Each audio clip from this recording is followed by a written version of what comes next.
ही तुझाच घास घ्यायला आली आहे आणि ज्या दिवशी तुला हे पटेल ना त्या दिवशी तू स्वतः हिला हाताला धरून घराबाहेर हाकलून देशील. तलावापाशी दैवी लीला झाली असं तुला वाटतंय ना, तसं काही झालेलं नाहीये. या चेटकीनं चेटूक केलंय दिगू, चेटूक. जागा हो, जागा हो.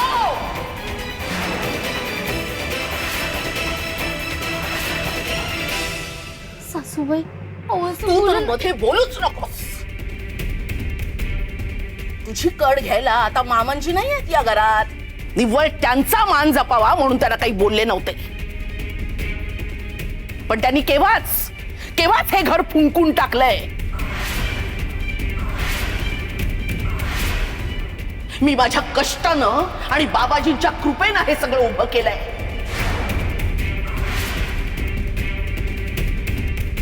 तेव्हा माझा जेवढा हक्क या घरावर आहे तेवढाच हक्क गुरु छिंगरोबांचा आणि बाबाजींचा आहे. हे म्हणाले म्हणून आपणच या घराचे करता करविता आहोत या भ्रमात दोघांनीही राहायचं नाही.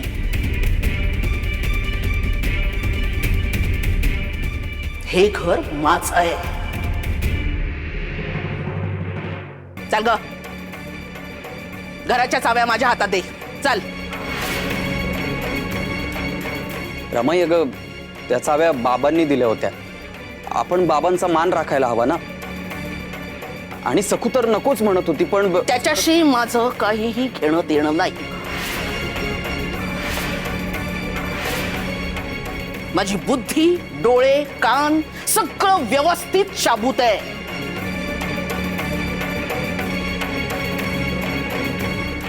हे घर माझं आहे. निर्णय मीच घेणार. चल ग, चाव्या दे. दे.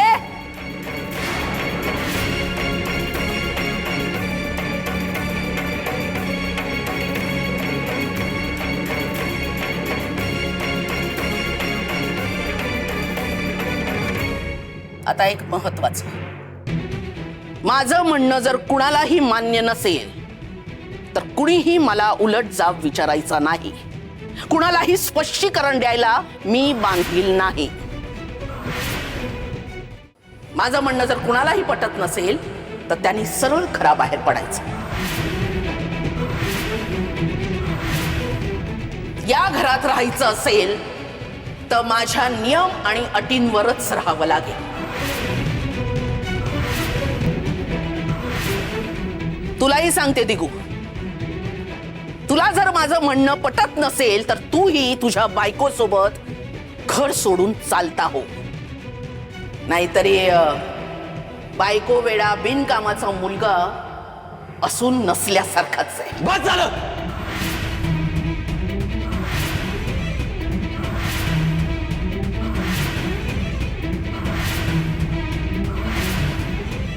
खूप खूप सहन केलं मी आणि खूप बोलणी खाल्ली, पण आता बस. संपली. माझी सहनशक्ती संपली. आम्ही या घरात नको आहोत ना. मग सकू चल, आपण आत्ताच्या आत्ता हे घर सोडून निघून जाऊ.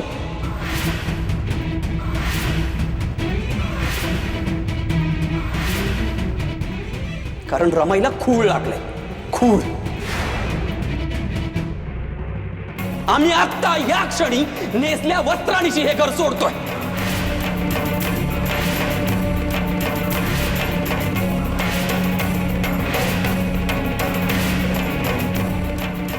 सकू चल.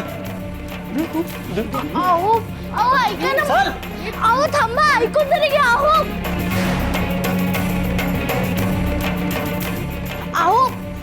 अहो ऐका ना. अहो ऐका ना, थांबा ना. अहो ऐका माझं. नाही सकू, आता या घरात मी एक क्षण सुद्धा थांबणार नाही. जगाच्या पाठीवर कुठेही जाऊ, मोलमजुरी करू, कष्ट करून जगू, पण जळकी कुचकी बोलणी ऐकत इथे या घरात राहायचं नाही. अहो असं रागराग करून कसं चालेल? आई रागवली म्हणून लेकराने घर सोडायचं असतं का? उलट सासूबाईंना आज आपली जास्त गरज आहे. कारण ते मनाने आजारी झाल्यात. त्यांची मनस्थिती ठीक नाहीये. एरवी त्या तुम्हाला घरातून निघून जा असं बोलणारच नाही. तुमच्यावर त्यांचा फार जीव आहे, फक्त त्यांचं मन थाऱ्यावर नाहीये. बघितलंत ना तुम्ही रात्री. मग अशा परिस्थितीत त्यांना सोडून जाणं आपल्याला शोभतं तरी का? आज तर रागाच्या भरात तसं म्हणाल्यात आणि आपण त्यांचेच बोल ऐकून सारासार विचार न करता निघून गेलो तर त्या पार कोलमडून जातील हो. सासूबाईंना या संकटातून फक्त आपणच बाहेर काढू शकतो. सकू काय म्हणतीये तू? तुला तरी कळतंय का? तुला चेटकीण म्हणतीये ती आणि तू अजूनही रमाईची बाजू घेतीयस. त्या बाबाजींच्या नादी लागून आणि अहो आपल्याला तसं वाटतंय की त्या नादी लागल्यात, कारण बाबाजी कसे ते आपल्याला माहिती. पण सासूबाईंच्या दृष्टीने तसं नाहीये. माझी जशी विठुरायावर श्रद्धा आहे तशीच तुमची अंबा मातेवर, रखुमाई मातेवर श्रद्धा आहे, तशीच सासूबाईंचीही बाबाजींवर खूप श्रद्धा आहे. माझं ऐका, मी हात जोडते, त्यांना एकटं टाकू नका.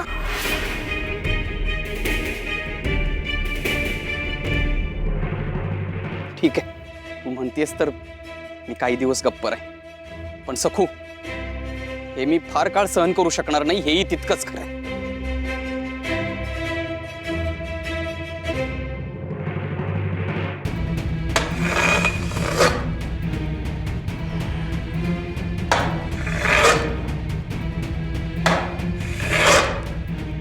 ऐकू येतंय का रे?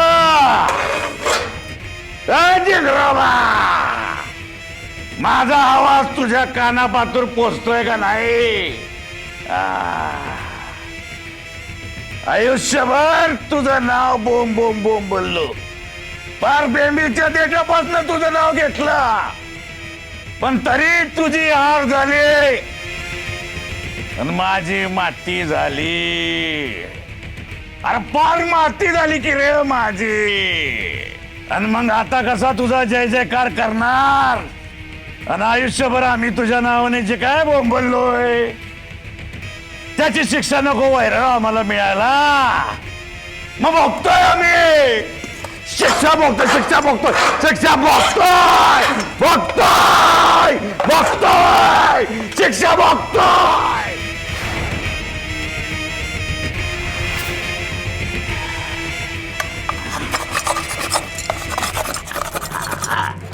येतात येतात येतात. बाई किती निर्लज्ज आहेत ग. दिगूला परत घेऊन आली. परत येणारच. बाहेर कोणी कुत्र विचारणार नाही, ठाऊक आहे ना त्यांना. आले लोळण घेत. अहो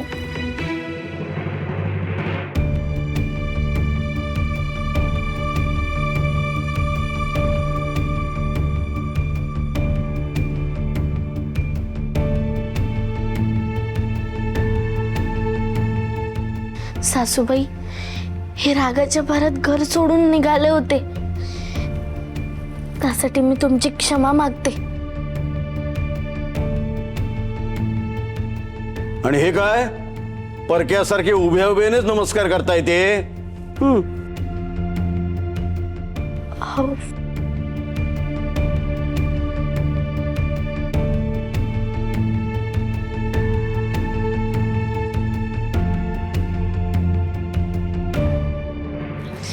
सासूबाई, आम्ही आसनाला हात नव्हता लावायला पाहिजे, आमचं चुकलं.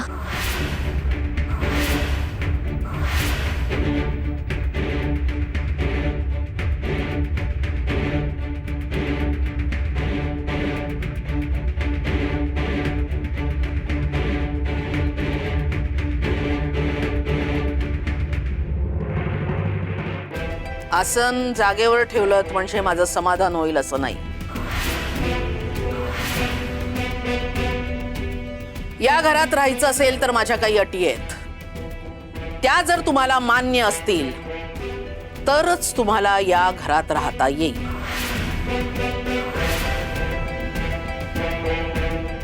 आता पिळून काढणार महामाया.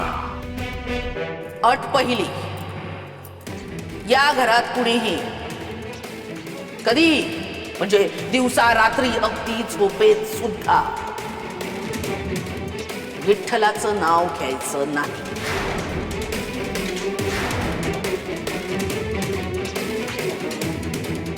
हे आत्ता कबूल कर. इथे दिगूची शपथ घेऊन कबूल कर.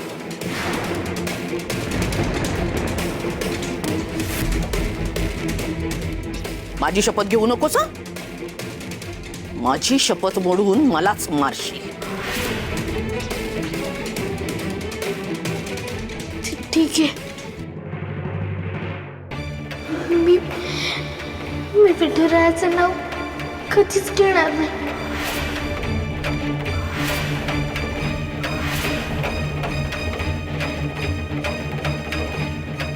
अगं सखू, रमाईच्या श्रद्धेचा मान राखायचा आणि तुझ्या श्रद्धेचा नाही, हा कुठला न्याय? अहो, तू त्याच अडगळीच्या खोलीत राहशील.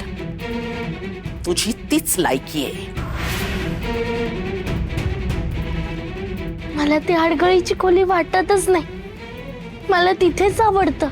सखू तू अहो, तुझ्या नवऱ्याला सांग, व्यवहार चोख ठेवायचा असेल तरच पेढीवर बसायचं. आणि जर जमणार नसेल तर एका माणसाला फुकट पोसायला मला काही जड नाही. सखू, तुझ्या सासूबाईंना सांग, माझे व्यवहार काटेकोरच असतात. मी कष्टाचंच खाईन, फुकट खाणार नाही. आता महत्वाचं, माझ्या परवानगीशिवाय तू तुझ्या नवऱ्याच्या खोलीत पाय ठेवायचा नाही.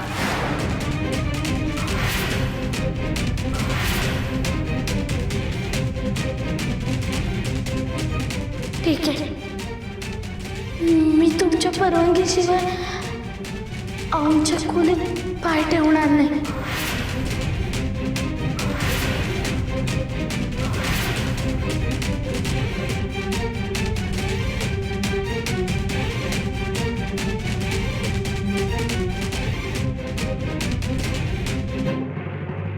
अगं मग जा आता. खूप कामं पडली आहेत. इथे माझ्या छातीवर काय उभी राहिली आहे? जा.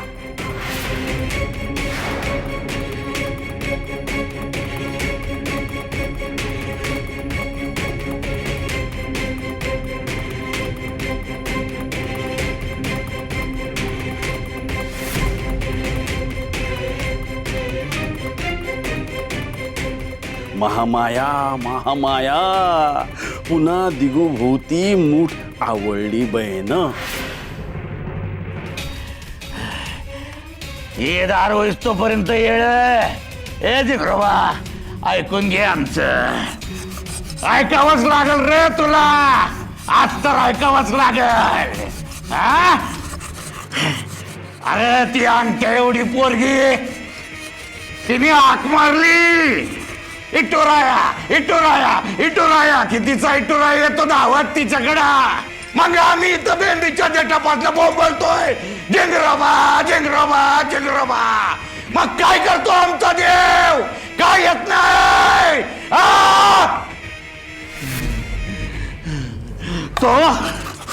तो दिगो जीवानिशी मारला त्याला, तरी तो जित्ता राहतो. कस काय? त्या सखूला मी पाण्यात डुबवली, पार खाली घातली, तरी मी ती सखू जितकी राहते अशी वर येते. कस काय?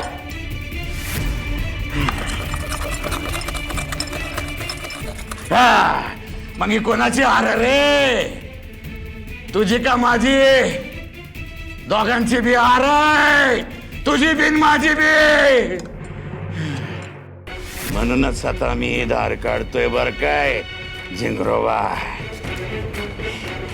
ए माझ्या रक्तानं मी तुझं चित्र असं इथं चितारणार आहे. हा, मग येशील तू, बघतो म्या.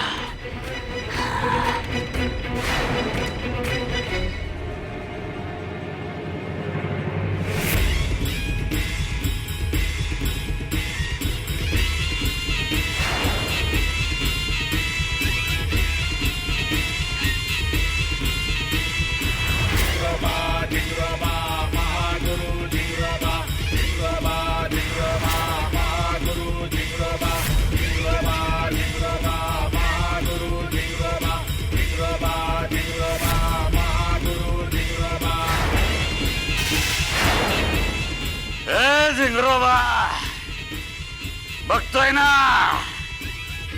माझ्या रक्ताना अवतान देतोय तुला. ये अरे ये रे, नाही तर आयुष्यभर तुझा जय जयकार करणारा यो तुझा शिष्य नागोजी संपून जाईल ग, संपून जाईल.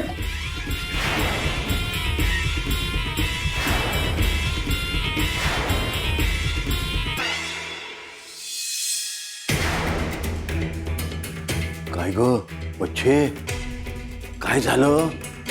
कसला एवढा विचार करतेस? काही भयानक घडलंय का? जगण्या मरण्याचा प्रश्न असल्यासारखी घोर चिंता तुझ्या चेहऱ्यावर दिसते. अहो, अधिकाराचं पारडं सारखं इकडे तिकडे होतं. कधी जाऊबाई बारी पडतायत तर कधी सखू बारी पडते. काय करायचं हो? हो, हे बाकी खरं आहे, कारण दोघी सारख्याच वस्ताद आहेत. आता बघूया काय करायचं ते. अहो बघूया काय बघूया, तुम्हाला काय झळ पोचत नाही. मरण माझं होतंय आणि त्यात ती बिलंदर यमी आहेच पिडायला. काम तर काही काडीचं करत नाही, पण ठुमकायला आणि आगी लावायला मात्र पुढे असतेच. हो, पण उद्या भाजी कोणती करायची हे मी कोणाला विचारू? अगं आता महामाईने सांगितलं ना की माझी सत्ता चालणार म्हणून. मग अहो पण अजून रात्र आहे, सकाळपर्यंत जाऊबाईंची सत्ता टिकायला तरी हवी ना.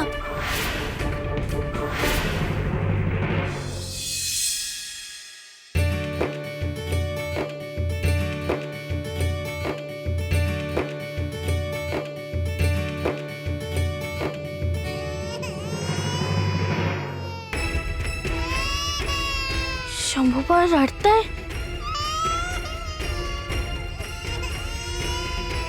पण यमुना वंच सासू काकू कोणीच दिसत नाहीये.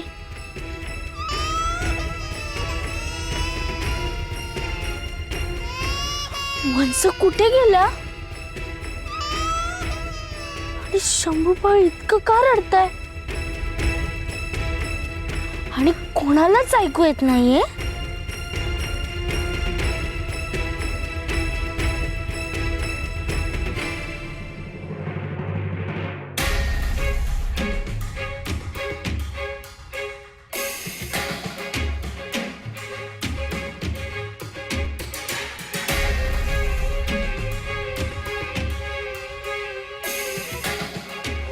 म्हैस एकावर एक नुसत्या जांभया देत बसलीये. कधीही दळण उरकणार, कधी जात्यातून पीठ पडणार आणि कधी मी भाकऱ्या टाकणार.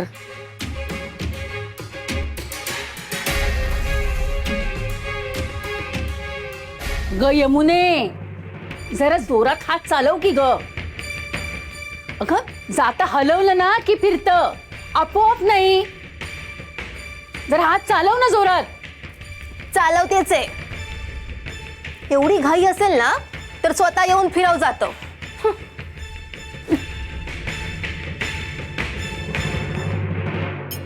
अरे काय झालं शंभूबाळा? का रडतोय? नाही रडायचा. का रडतो तू? मामी आहे ना. इथे एकटाच होतास म्हणून भीती वाटली का? पण मी आहे ना. काय ग, तू काय करतेस इथे? तुझी ही चोमडी मामी ही बरोबर वेळेवर येते. इथे यायला कोणी सांगितलं तुला? अहो शंभूबाळ खूप रडत होता ना, म्हणून मी धावत आले. आली मोठी बाळ सांभाळणारी. यमुना कुठे मेली? हे बघ, शंभू बाळाला हात लावायचा नाही. यमुना किंवा मला बोलवायचं, कळलं? वंशात चुलघरात दळतायत. हो का?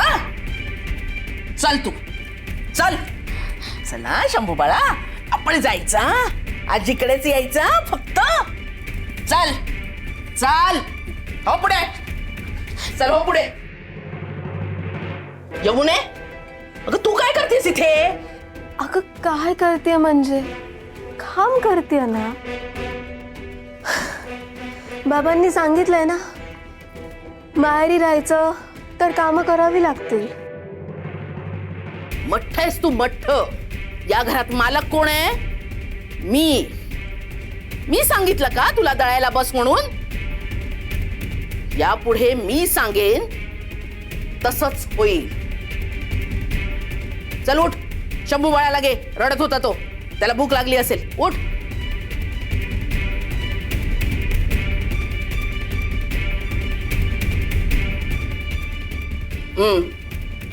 घे.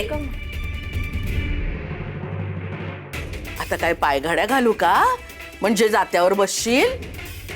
अगं मक्खासारखी बघत काय उभी आहेस? घे ना दळायला.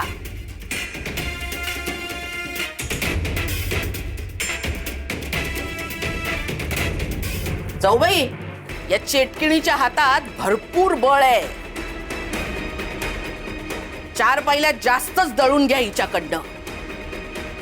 हो जाऊ बाई, सखू करून घेते. हा जाऊबाई, इतका कसला आनंद झालाय तुम्हाला?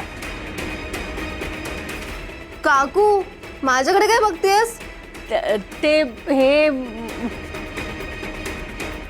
थुमकी कामचोर मिली उपकारच करत होती दळून. आता सखू भराभरा ज्वारी दळून देईल, मला भाकऱ्या करता येतील, काम निपटेल. चला.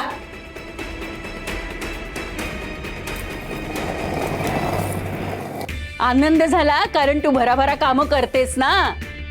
अगो भाकऱ्या वेळेस झाल्या नसत्या ना तर बोलणी मलाच खावी लागली असती. आणि यमुना काय दिवे लावणार आहे? शेवटी मला जात्यावर दळायला बसायला लागलं असतं आणि माझं काम वाढलं असतं. आता तू आलीस ना, मग काही काळजीच नाही. हो सासू काकू, मी देईल तुम्हाला पटकन दळून.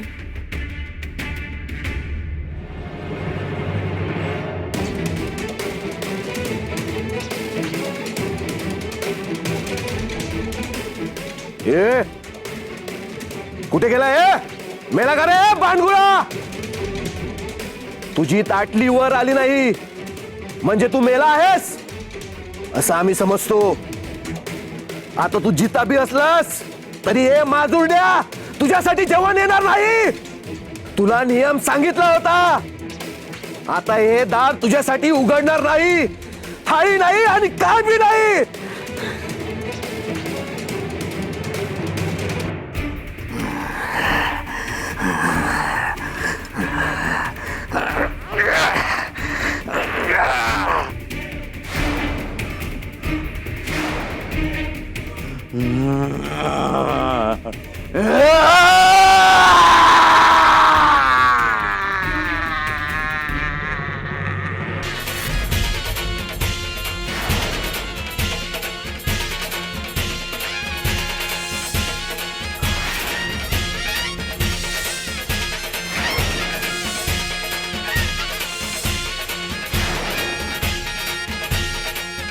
हा आवाज कसला?